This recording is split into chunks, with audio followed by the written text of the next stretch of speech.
जय जोहार, नमस्कार। दैनिक छत्तीसगढ़ चैनल देख रहे हैं आप और छत्तीसगढ़ प्रदेश की आज की तमाम सभी महत्वपूर्ण बड़ी खबरों की शुरुआत सर्वप्रथम आज की पहली बड़ी खबर के साथ। प्रधानमंत्री आवास योजना के 5000 मकानों की सब्सिडी दिल्ली में अटकी पड़ी है। रायपुर, दुर्ग और बिलासपुर में सबसे ज्यादा मामले ऐसे हैं जो अटके पड़े हैं। छत्तीसगढ़ में प्रधानमंत्री आवास योजना में मिलने वाली सब्सिडी पिछले 2 महीने से अटकी हुई है और वो भी दिल्ली में। ये सब्सिडी उन 5000 मकानों के लिए मिलनी है जिसे राज्य ने सेक्शन करके केंद्र सरकार को अप्रूव कर दिया है। ऐसे में पड़ताल में ये बात सामने आई है कि रायपुर, दुर्ग और बिलासपुर में अप्रैल के बाद से प्रधानमंत्री आवास योजना की मद में कोई फंड नहीं आया है। इस वजह से जिनके मकान सेंक्शन हो चुके हैं वे आवेदन लेकर इधर उधर भटक रहे हैं। प्रधानमंत्री आवास योजना में जिन लोगों ने अपने जीवन का पहला घर बनाना शुरू किया है उन्हें केंद्र से सब्सिडी के तौर पर 2.5 लाख रुपए मिलने हैं और ये रकम 50-50 हजार रुपए की 5 किस्तों में एक निश्चित अवधि के दौरान मिलने वाले हैं। बस्तर के तकरीबन 1 लाख लोग प्रधानमंत्री को चिट्ठी भेजने वाले हैं जिसमें नगरनार प्लांट के निजीकरण का विरोध किया जाएगा। साथ ही रेल लाइन विस्तार की भी मांग की जाएगी। दरअसल बस्तर में रेल लाइन विस्तार, भारतमाला परियोजना को बस्तर की सड़क से जोड़ने और नगरनार स्टील प्लांट के निजीकरण के विरोध में बस्तर वासी अब दिल्ली में हल्ला बोल करने की तैयारी कर रहे हैं। हालांकि इसके पहले तकरीबन 1 लाख लोगों को इस अभियान से जोड़ा जाएगा। यही 1 लाख लोग पोस्ट के जरिए प्रधानमंत्री नरेंद्र मोदी को अपनी मांगों को लेकर चिट्ठी भेजने वाले हैं। साथ ही निजीकरण के विरोध में सुप्रीम कोर्ट में जनहित याचिका भी लगाई जाएगी और इन तीनों मांगों को लेकर अपनी आवाज बुलंद करने के लिए बस्तर विकास आंदोलन की शुरुआत हो रही है। इस आंदोलन के सदस्य साकेत शुक्ला ने कहा है कि जगदलपुर में प्रेस वार्ता ली जहां उन्होंने कहा कि रायपुर से विशाखापट्टनम तक एक्सप्रेसवे यानी कि भारतमाला परियोजना का काम चल रहा है और अब जगदलपुर से नगरनार होते हुए एक नई सड़क बनाई जाए, इस भारतमाला परियोजना से जोड़ी जाए जिसका फायदा बस्तर के लोगों को मिलेगा। साथ ही नगरनार स्टील प्लांट के पहले बस्तर के लोगों के जमीन अधिग्रहण की गई थी लेकिन प्लांट सरकार को चलाए, ये बातें इनका कहना है। छत्तीसगढ़ के बीजापुर में मतांतरण करने वाले 48 परिवार के 140 लोगों को गांव से बेदखल कर दिया गया जिसमें 5 परिवारों ने वापसी करके आदिवासी परंपरा को अपनाया हुआ है। दरअसल खबर बीजापुर जिले से जहां तोयनार थाना क्षेत्र के मतांतरण मामले ने तूल पकड़ लिया है और मिली जानकारी के अनुसार शुक्रवार को मोरमेट पंचायत के आश्रित ग्राम चिंतनपल्ली के तकरीबन 48 परिवारों को धर्म परिवर्तन को लेकर गाँव छोड़ना पड़ा है। ग्राम चिंतनपल्ली के ईसाई धर्म मानने वाले लोगों को गांव छोड़ने का फरमान सुनाने पर इन परिवारों को तोयनार में आकर शरण लेनी पड़ी है। जानकारी के अनुसार गांव के मुखिया लोगों के दबाव से इन परिवारों को गांव से बेदखल होना पड़ा है। ग्रामीण युवक धरना लखनऊ का कहना है कि चिंतनपल्ली के 40 आदिवासी परिवार ईसाई धर्म को 10 वर्षों से मानते आ रहे हैं। गाँव में किसी प्रकार की कोई अनहोनी न हो इसीलिए ये ग्रामीण परिवार खेती बाड़ी करके छोड़कर निकल पड़े हैं। मतांतरण करने वाले पुरुष व महिलाएं काफी डरे सहमे हुए हैं। इसके अलावा ईसाई मानने वाले ग्रामीणों के साथ युवती संगीता मुर्मा ने बताया है कि यदि हमें दोबारा हम गांव जाएंगे तो हमें मार दिया जाएगा। नर्मदा मंदिर में एक विशेष बोर्ड लगा है जिसमें मर्यादित कपड़े में ही प्रवेश करने को लेकर के अपील की जा रही है। महिलाओं को साड़ी तो वहीं सलवार सूट में प्रवेश दिए जाने की बात हो रही है। पुरुष यहां पर कटी फटी जींस नहीं पहन सकते हैं। गौरेला पिंडरा मरवाही जिले से सटे अमरकंटक के मां नर्मदा मंदिर में महिलाओं और पुरुषों को मर्यादित कपड़े पहनकर आने का बोर्ड लगाया गया है। अमरकंटक मध्य प्रदेश के अनूपपुर जिले में है और यह नर्मदा, सोन और जोहिला नदी का उद्गम स्थल भी है। अमरकंटक में हर साल लाखों की संख्या में श्रद्धालु आते हैं। नर्मदा मंदिर के मुख्य प्रवेश द्वार पर एक साइन बोर्ड लगाया गया है जिसमें लिखा गया है कि सभी महिलाएं और पुरुष मंदिर परिसर में मर्यादित कपड़े में ही आए। छोटे कपड़े, half pant, Bermuda, night suit, mini skirt, कटी फटी जींस और क्रॉप टॉप जैसे कपड़े पहनकर मंदिर में आना प्रतिबंधित किया गया है। महिलाएं विशेष रूप से आदर्श कपड़े का ही उपयोग करें जैसे साड़ी या सलवार सूट।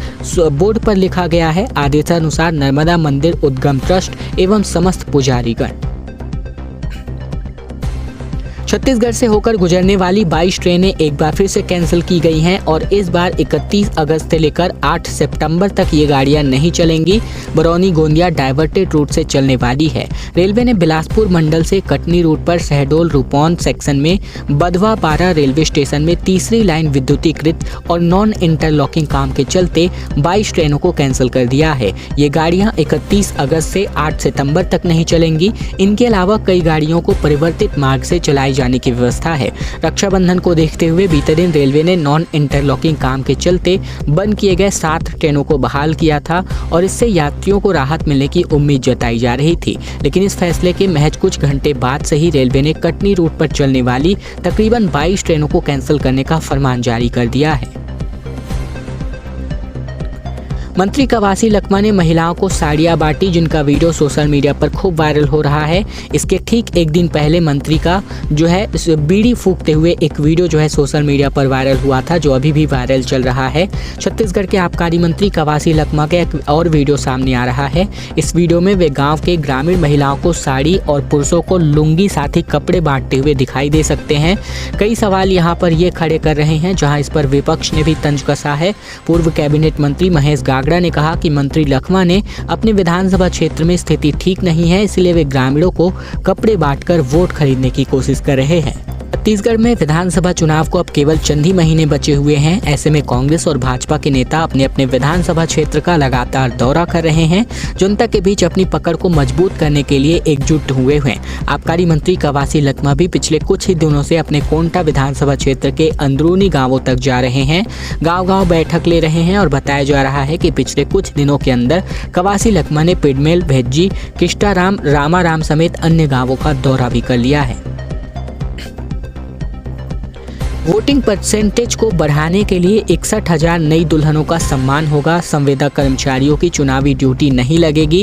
80+ और दिव्यांगों के लिए डाक मतपत्रों के माध्यम से वोटिंग होने वाली है। छत्तीसगढ़ में होने वाले विधानसभा चुनाव में संविदा और अनियमित कर्मचारियों की ड्यूटी नहीं लगाई जाएगी। प्रदेश में चुनावी तैयारियों की समीक्षा करने पहुंचे मुख्य निर्वाचन आयुक्त राजीव कुमार ने प्रेस से चर्चा करते हुए बताया कि सरकारी कर्मचारियों को ही चुनाव में ड्यूटी के तौर पर लगाया जाएगा। इसके अलावा 80 साल से ऊपर और दिव्यांग मतदाताओं को डाक मतपत्र के माध्यम से वोट देने की अपील की जाएगी। साथ ही नई बहुओं को वोटिंग के लिए जागरूक करने के लिए नववधु सम्मान समारोह भी चलाया जाएगा। मुख्य निर्वाचन आयुक्त ने बताया है कि इसके लिए 80 साल से ज्यादा उम्र के लोगों को इलेक्शन नोटिफिकेशन के 5 दिनों के अंदर आवेदन करना होगा। साथ ही 40% से ज्यादा दिव्यांगता होने पर ही मतदान कराने के लिए टीम उनके घर पर पहुंचेगी। हालांकि उन्होंने ये भी कहा है कि बुजुर्ग और दिव्यांग मतदाता वोटिंग के लिए मतदान केंद्र जाना ही ज़्यादा पसंद करते हैं। बीते दिनों जिन राज्यों में इलेक्शन हुए वहां बुजुर्ग और दिव्यांगों का अच्छा रिस्पांस भी रहा था। मुख्यमंत्री भूपेश बघेल ने प्रधानमंत्री मोदी को 2 पत्र लिखे हैं। एक पत्र में बकाया 6,000 करोड़ की डिमांड की गई है, जबकि दूसरे पत्र में शौचालय निर्माण नहीं होने पर जांच की मांग की गई है।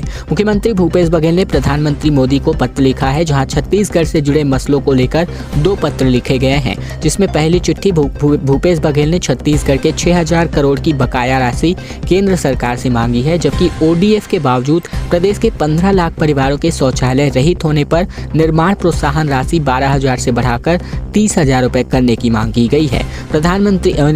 मुख्यमंत्री ने प्रधानमंत्री मोदी को लिखे गए पहले पत्र में भारत सरकार की लंबित देनदारी की ओर से ध्यान आकर्षित किया है। इस पत्र में मुख्यमंत्री ने लिखा है कि वर्तमान स्थिति में भारत सरकार भारतीय खाद्य निगम के स्तर पर राज्य की एजेंसियों की लंबित देनदारियां लगभग 6,000 करोड़ रुपए हो चुकी है, जिसकी डिमांड मुख्यमंत्री ने की है। छत्तीसगढ़ में स्वास्थ्य कर्मचारियों और अधिकारियों ने मुख्यमंत्री के निवास का घेराव करने के लिए एस्मा की कॉपियां जला दी। दरअसल छत्तीसगढ़ के नियमित स्वास्थ्य कर्मचारी और अधिकारी अनिश्चितकालीन हड़ताल पर हैं। 23 अगस्त से धरना तूता स्थित नवा रायपुर में कर्मचारियों का प्रदर्शन जारी है। विभिन्न जिला मुख्यालयों में भी इनका प्रदर्शन जारी है। बीते दिन जेल भरो आंदोलन भी किया गया, जहां शासन के एस्मा लगाने से नाराज स्वास्थ्य कर्मचारियों ने मुख्यमंत्री निवास का घेराव कर एस्मा की कॉपियां जला दी। डॉक्टर्स और नर्सेज, साथ ही ग्रामीण स्वास्थ्य संयोजक, पर्यवेक्षक, खंड विस्तार प्रशिक्षण अधिकारी समेत 5 सूत्री मांगों को लेकर हड़ताल पर हैं। जिले के सैकड़ों स्वास्थ्य कर्मचारी हड़ताल पर हैं, जहां प्रदेश में राज्य स्तर पर हड़ताल की जा रही है, जिससे स्वास्थ्य सेवाएं पूरी तरीके से प्रभावित हो चली हैं।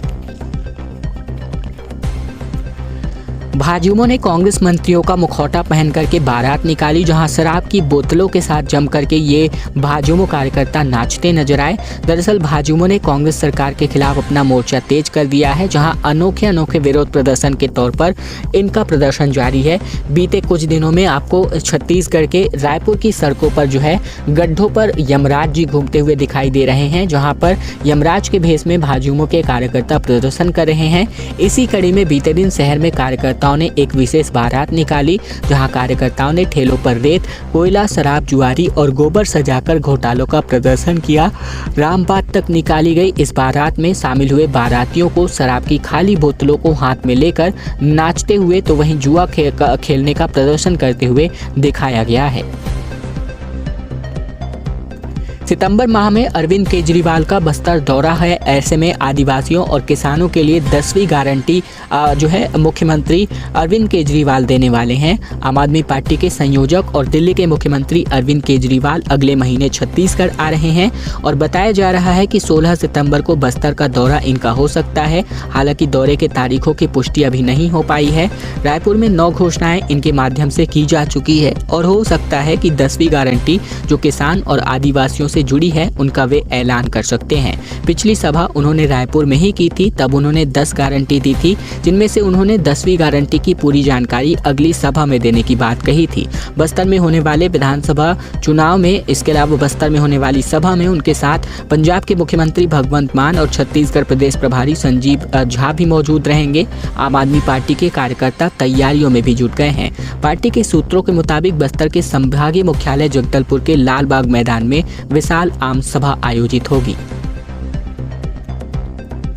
सैकड़ों गांव वालों ने सरसीवा थाने का घेराव कर दिया, जहां मारपीट के मामले में आरोपी को जल्द गिरफ्तार करने की मांग की गई और साथ ही विधायक पर संरक्षण देने का आरोप ग्रामीणों ने लगाया। सारंगढ़ बिलाईगढ़ जिले में मारपीट के मामले में आरोपी पर कार्यवाही नहीं होने से नाराज होकर गाताडीह के ग्रामीणों ने सरसीवा थाने का घेराव कर दिया। ग्रामीणों ने कहा कि आरोपी को बिलाईगढ़ विधायक चंद्रदेव राय का संरक्षण प्राप्त है, जिसके चलते कार्यवाही नहीं हो रही है। उल्टा पीड़ित युवक पर ही केस दर्ज कर दिया गया है। मामला सरसीवा थाना क्षेत्र का है। थाने का घेराव करने पहुंचे गांव वालों के मुताबिक ग्राम पंचायत की बैठक में विनोद जायसवाल ने ईश्वर ऋषि श्रीवास के साथ जमकर मारपीट की थी और मारपीट में ऋषि श्रीवास बुरी तरीके से घायल हो गया था और उसका हाथ भी फ्रैक्चर हो गया था, जिसको लेकर पीड़ित ने थाने में आकर मारपीट की शिकायत भी की थी। लेकिन उल्टा पुलिस वालों ने इन्हें ही यानी कि आरोपी बना दिया, जिसके बाद नाराज होकर ग्रामीणों ने थाने का ही घेराव कर दिया। हसदेव अरण्य संघर्ष समिति ने आंदोलन की रूपरेखा तैयार कर ली है। दरअसल बीते दिन धरना स्थित हरिहरपुर में हसदेव अरण्य बचाव संघर्ष समिति ने भेंट मुलाकात कार्यक्रम आयोजित कर आंदोलन के आगे की रूपरेखा तय की। हसदेव अरण्य के जंगल, जमीन, पर्यावरण और आजीविका साथ ही आदिवासी संस्कृति को बचाने के लिए चलाए जा रहे अनिश्चितकालीन धरने को 550 से अधिक दिन हो चुके हैं और धरना में बैठे ग्रामीण आदिवासियों ने कहा है कि राज्य सरकार ने सुप्रीम कोर्ट में ये शपथ पत्र दिया है कि वर्तमान में संचालित खदान के अलावा कोई अन्य नई कोयला खदान हसदेव अरण्य क्षेत्र में नहीं खुलनी चाहिए। टीएस सिंहदेव ने कहा कि कुछ प्रत्याशी नए चेहरे हो सकते हैं। अजय तिर्की की दावेदारी को इन्होंने मजबूत बताया। दरअसल कांग्रेस के विधानसभा टिकट को लेकर मिले आवेदनों को स्क्रूटनी के बाद अब प्रदेश कांग्रेस कमेटी को भेज दिया गया है। ऐसे में बीते दिन अंबिकापुर में डिप्टी सीएम टीएस सिंहदेव ने पत्रकारों से चर्चा करते हुए कहा कि संभाग के कुछ प्रत्याशी नए चेहरे हो सकते हैं। अभी पक्का कह नहीं सकते कितने चेहरे नए होंगे, लेकिन डिप्टी सीएम ने रामानुजगंज विधानसभा क्षेत्र में अंबिकापुर महापौर डॉक्टर अजय तिर्की की दावेदारी को मजबूत करार दिया है। 2018 में हुए विधानसभा चुनाव में सरगुजा संभाग की सभी 14 सीटों पर कांग्रेस ने ऐतिहासिक जीत हासिल की थी। 8 विधानसभा क्षेत्रों की सीटों में से प्रतापपुर को छोड़कर भटगांव, प्रेमनगर, रामानुजगंज, सामरी, लुंड्रा और अंबिकापुर साथ ही सीतापुर सीटों में सभी प्रत्याशी 2 या इससे अधिक बार विधायक बने हैं। इसके अलावा विधानसभावार सीट के हाल की बात करें तो अंबिकापुर विधानसभा से टीएस सिंहदेव, प्रदेश के खाद्य मंत्री अमरजीत भगत जो है सीतापुर से, जबकि सरगुजा से अभी वर्तमान विधायक जो है प्रीतम राम विधायक हैं। सूरजपुर से वर्तमान में प्रेमनगर सीट से खेलसाय दूसरी बार विधायक बने हैं, जबकि भटगांव से यहाँ पारसनाथ राजवाड़े और साथ ही प्रतापपुर से जो है प्रेमसाय सिंह विधायक हैं। इसके अलावा बलरामपुर से अभी वर्तमान में बृहस्पति सिंह लगातार दूसरी बार विधायक हैं। इसके अलावा अंतिम में सामरी से जो है सचिव चिंतामणि महाराज यहाँ विधायक हैं। गंगा जल में जो विश्वास नहीं करते उसे समिति का अध्यक्ष बनाया गया है, ये कहना है बीजेपी का। जहां कांग्रेस के जन घोषणा पत्र नहीं सिर्फ छलावा पत्र बना सकती है, ये बीजेपी ने प्रेस कॉन्फ्रेंस करके कहा। दरअसल भारतीय जनता पार्टी ने कांग्रेस के चुनावी घोषणा पत्र को लेकर तंज कसा है। जहां भाजपा के प्रदेश प्रवक्ता अनुराग सिंहदेव ने प्रेस कॉन्फ्रेंस कर आरोप लगाया है कि कांग्रेस का 2018 का जन घोषणा पत्र अब अधूरा है, तो उन्हें नया बनाने की क्या जरूरत है। भाजपा ने आरोप लगाया कि जब स्वयं महिला होते हुए कांग्रेस प्रभारी कुमारी सैलजा ने शराबबंदी के औचित्य को ही नकार दिया, तो वे कह रही थी कि छत्तीसगढ़ में शराबबंदी की जरूरत नहीं है। तो वे शराबबंदी के वादे को लेकर मुख्यमंत्री ने कहा कि शराबबंदी करने से जनहानि हो सकती है। क्या जब वादा किया था तब जनहानि का आकलन नहीं किया गया था? ये तमाम बातें यहां पर बीजेपी ने प्रेस कॉन्फ्रेंस में कही। छत्तीसगढ़ के बिलासपुर में हिस्ट्री सीटर मैडी और डैनी पर एनएसए लगाने का प्रस्ताव जो है जारी किया जा चुका है। चुनाव से पहले पुलिस की सख्ती देखने को मिल रही है। छत्तीसगढ़ के बिलासपुर में विधानसभा चुनाव से ठीक पहले पुलिस ने बदमाशों पर सख्ती से कार्यवाही करनी शुरू कर दी है। एसपी संतोष सिंह के निर्देश पर जिले में 71 आदतन अपराधियों को गुंडा सूची में शामिल किया गया है। वहीं हिस्ट्री सीटर मैडी समेत 2 बदमाशों पर राष्ट्रीय सुरक्षा कानून यानी एनएसए के साथ ही 19 निगरानी बदमाशों को जिला बदर करने के प्रस्ताव पर कलेक्टर को भेजा गया है। एसपी संतोष कुमार सिंह के मुताबिक पुलिस ने विधानसभा चुनाव को लेकर तैयारियां शुरू कर दी हैं।